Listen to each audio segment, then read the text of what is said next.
Masih bersama saya Dina Gurning dan financial expert CNBC Indonesia Olivia Lewis. Kalau Liv, ini aku ada pertanyaan. Kalau aku nih sebagai karyawan ya dapat THR full Iya. gitu. Bagaimana dengan nasib teman-teman yang pekerjaannya sebagai freelance yang pendapatannya dari proyek per proyek? Kemungkinan besar kan nggak dapat THR sama Iya. sekali. Kira-kira gimana cara memanage financialnya di bulan Ramadan ini? Apalagi kalau punya karyawan seperti misalnya ART sih yang Iya. tadi kita bahas begitu. Gimana sih hitung-hitungannya? Oke, jadi ini pertanyaannya bagus banget karena ya nggak punya THR tapi tetap harus siapin THR.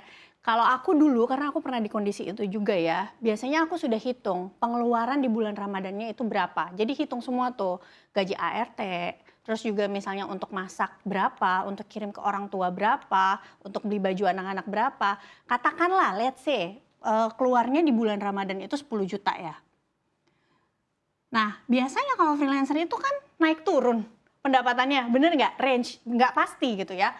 Ya udah, aku biasanya itu ambil kalau misalnya ada proyek A, tiap bulan kan biasanya ada proyek ya. Langsung aja 10% dari pendapatan. Katakanlah di proyek A bisa dapat 5 juta. Di proyek B bisa dapat 7 juta. Dari awal 10%-nya tuh udah harus disisihin buat kebutuhan bulan Ramadan dan harus setiap bulan selama 1 tahun. Jadi ibaratnya uang ini anggap aja uang hilang gitu karena ini untuk pengeluaran nanti ketika bulan Ramadan gitu ya. Atau yang cara kedua itu bisa juga ketika aku tahu nih berapa pengeluarannya di bulan Ramadan itu adalah 10 juta. Berarti aku taruh misalnya di instrumen investasi yang memang cocok untuk 1 tahun ke depan. Katakan misalnya reksadana pasar uang ya. Artinya dalam 12 bulan berarti kan aku harus sisihin sekitar 900.000. Ya udah berapapun pendapatannya, kalau bisa setiap bulan aku harus sisihin sekitar 900.000. Untuk THR, supaya apa? Bukan untuk THR ya, untuk lebaran. Nanti ketika hari H nih, ketika kita bulan Ramadan, nggak kaget, nggak bingung malah nyari-nyari proyek, kejar setoran dan lain-lain. Ibarat udah aman. Toh ketika bulan Ramadannya ternyata nanti banyak proyek yang datang, ya udah itu kan bonus. Yang penting yang ini udah aman. Betul. Gitu. Oke, dan kalau berarti kalau dari penjelasannya Kak Olive ini sebenarnya pengeluaran di bulan Ramadan tuh sudah bisa dihitung ya? Sudah bahkan bisa. jauh Harusnya bulan dihitung. sebelum Ramadan. Harusnya dihitung. Dan memang idealnya harusnya Iya, dihitung. harusnya dihitung. Nggak dianggap sebagai pengeluaran tiba-tiba. Iya, nggak boleh dong. Kan kita biasanya udah punya tuh historinya kan, kira-kira ya tambah-tambah inflasi dikit lah 3-4%. Paling kalaupun meleset ya melesetnya kan dikit aja gitu. Kalau melesetnya banyak lah berarti itu pengeluarannya nggak tepat sasaran tuh, hati-hati. Harus dicek lagi. Iya, dicek lagi listnya. Oke, Kak Olive kalau akhirnya aku pulang kampung nih, ini kan ada satu lagi pengeluaran. Katakanlah pengeluaran yang lain udah keukur, yang nggak keukur nih harus ngasih THR ke keluarga, keponakan, ke tetangga misalnya kalau memang ada kedekatan. Kira-kira gimana sih cara menilai, alokasinya untuk memberikan THR ke kerabat atau ke saudara, apalagi kalau lagi pulkam gitu kan, gimana hitung-hitungannya? Oke, jadi kalau menurut aku untuk angpau ke keponakan itu kita nggak bisa pakai angka eksak berapa persen yang harus disisihkan. Itu sebenarnya balik lagi tergantung kemampuan kita dan kebutuhan kita. Karena orang yang THR-nya 10 juta, orang B dengan orang A itu bisa berbeda loh. Orang B THR-nya 10 juta tapi dia masih sendiri. Bisa dong kasih angpau lebih gede untuk keponakannya. Betul. Tapi orang A kalau misalnya dia udah berkeluarga, punya anak 2, belum lagi, ini kan lebarannya deket banget kemarin sama biaya tahunan sekolah anak-anak, ya kan? Kalau memang dia urgensinya adalah atau prioritasnya adalah bayar uang tahunan sekolah anak-anak dulu, ya nggak apa-apa, kasih angpau ke ponakannya semampunya aja gitu, asal jangan ngerasa minder. Karena aku denger nih beberapa cerita belakangan ini banyak orang yang mereka nggak jadi pulang kampung karena ngerasa malu, takut nggak bisa kasih angpau ke keponakannya. Nah ini yang harus dihindari gitu. Oke, ini kita masuk dulu nih ke pertanyaannya dari Sobat Cuan. Kita lihat pertanyaannya. Oke, ini pertanyaannya adalah sebenarnya masih berkaitan bahwa ada orang yang belum menerima THR secara full, tapi tetap harus ada tanggung jawab untuk saat pulang kampung harus ada tanggung jawab untuk memberikan keponakan. Kira-kira gimana sih Kak Olive akhirnya untuk apa ya memberikan pemahaman Atau ya itu menghindari supaya kita nggak malu untuk pulang kampung, kan ini ponakan, tapi ponakan kan nungguin kita datang terus kayak Kak minta THR gimana Iya. dong gitu. Apalagi Kira-kira kadang ada gimana? keluarga-keluarga yang ngerasa, oh kerja di kota kok Iya pulang nggak bawa apa-apa gitu ya. kan, gimana Kalau nih? menurutku keterbukaan itu paling penting sih. Jadi komunikasikan ya, kalau memang kita nggak ada, ya udah bilang nggak ada. Jangan sampai loh hal-hal kayak gini justru mendorong kita akhirnya ngambil hutang. Iya. Dan akhirnya membebani cash flow kita. Ya kan, sebenarnya untuk urusan yang kayak masih bisa deh kita omongin sama keluarga kita gitu. Kalau keluarga besar kita ngambek, ya udah berarti salahnya kan bukan di kita ya. Iya, gimana dong?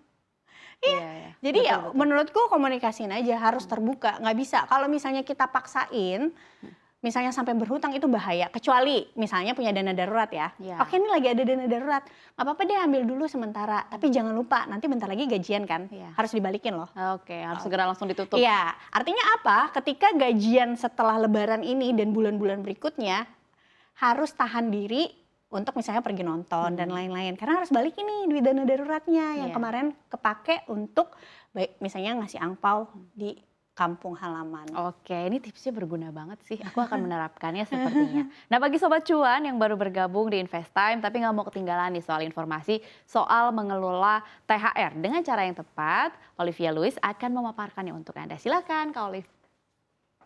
Oke, halo Sobat Cuan, ini tips cermat bijak mengelola THR. Yang pertama, sebelum kita memikirkan strategi alokasi THR atau sebelum membuat anggaran, yang harus kita bentuk adalah mindsetnya dulu.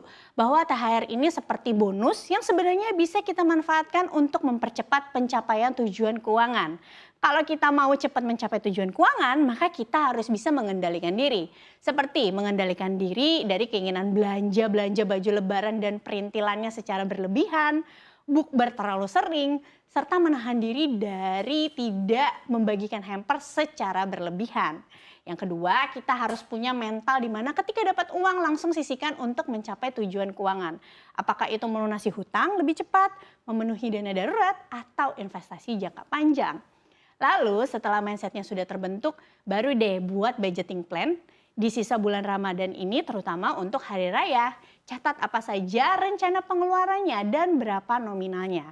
Budgeting plan menjaga kita tetap berada di jalur yang semestinya dan supaya pengeluaran kita tepat sasaran. Apabila Sobat Cuan sedang berada di kondisi hanya dapat THR sebagian atau bahkan tahun ini lagi nggak dapat THR sama sekali, tentukan skala prioritas dengan menulis pengeluaran yang paling urgent supaya kamu bisa fokus menggunakan THR untuk pengeluaran yang paling urgent. Jangan merasa minder, apalagi malah jadi takut untuk datang ke rumah orang tua atau sanak saudara apabila belum bisa kasih angpau untuk keponakan. Atau tidak bisa patungan untuk makanan lebaran. Justru terbukalah terkait kondisi keuangan Sobat Cuan saat ini ke keluarga. Yang mudiknya pakai kendaraan pribadi nih, jangan lupa ya alokasikan untuk biaya servis kendaraan sebelum mudik. Apabila uang THR-nya nggak cukup, maka boleh kok ambil dari alokasi dana darurat dulu. Tapi harus komitmen ya, setelah lebaran dana darurat harus kembali terpenuhi dengan kembali menyisihkan gaji di bulan-bulan mendatang. Yang terakhir, yang paling penting jangan sampai perayaan lebaran malah membuat keuangan kita terbebani. Apalagi sampai mengambil hutang hanya untuk pengeluaran kurang penting di hari raya. Oke, terima kasih Kak Olive Sama-sama. tips-tipsnya. Tadi Kak Olive sambil memaparkan tips, aku sambil ngitung gitu THR-ku, pendapatanku, dan ternyata bulan ini tadi aku ngitung aku punya ruang untuk belanja. Karena beralih ke informasi selanjutnya, Vice President Corporate Communication Transmart, Satria Hamid menjelaskan bahwa full day sale Transmart sebagai program diskon belanja yang luar biasa di sektor retail dan belum pernah ada di Indonesia. Jadi aku berencana untuk hadir.